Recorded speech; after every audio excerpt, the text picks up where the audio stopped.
Welcome to Season 3 of Ask Father by Family Rosary Crusade. Kakaiba ang ating format ngayon dahil maaari kayo naman ang ma-feature na tagatanong sa mga susunod na episodes. Kaya samahan ninyo kami ni Father Alan Sabonte at Father Carlo Narvasa para sabay-sabay nating alamin, siyasatin at namnamin ang kagandahan ng ating buhay Kristiyano.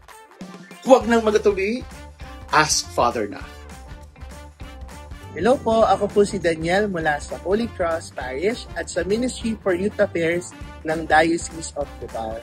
Ano po ang plenary indulgence na binibigay every Jubilee year? At bilang mga kabataan, kailangan po ba namin ito?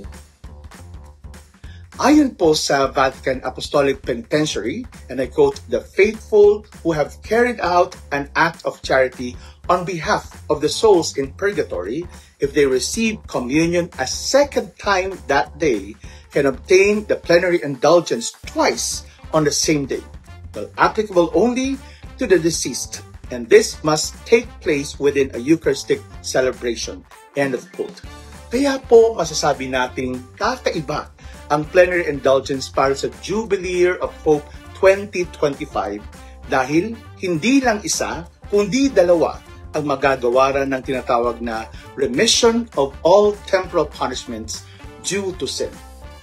Bawat araw, kung ang mga mananampalataya according to the Manual for Indulgence ay, and I quote, "truly repentant and free from any affection for sin, who are moved by a spirit of charity and who, during the Holy Year, purified through the sacrament of penance and refreshed by Holy Communion, pray for the intention of the Supreme Pontiff, usually an Our Father and Hail Mary and Glory be, will be able to obtain from the treasury of the Church a plenary indulgence with remission and forgiveness of all their sins, which can be applied in suffrage to the souls in purgatory. Ang tawag po dito ay double indulgence. Ito ay napakaganda at napakalaking regalo ng Diyos para sa simbahan. Ito ay walang katumbas na biyaya na nagpapaalala sa atin na ang simbahan ay iisa.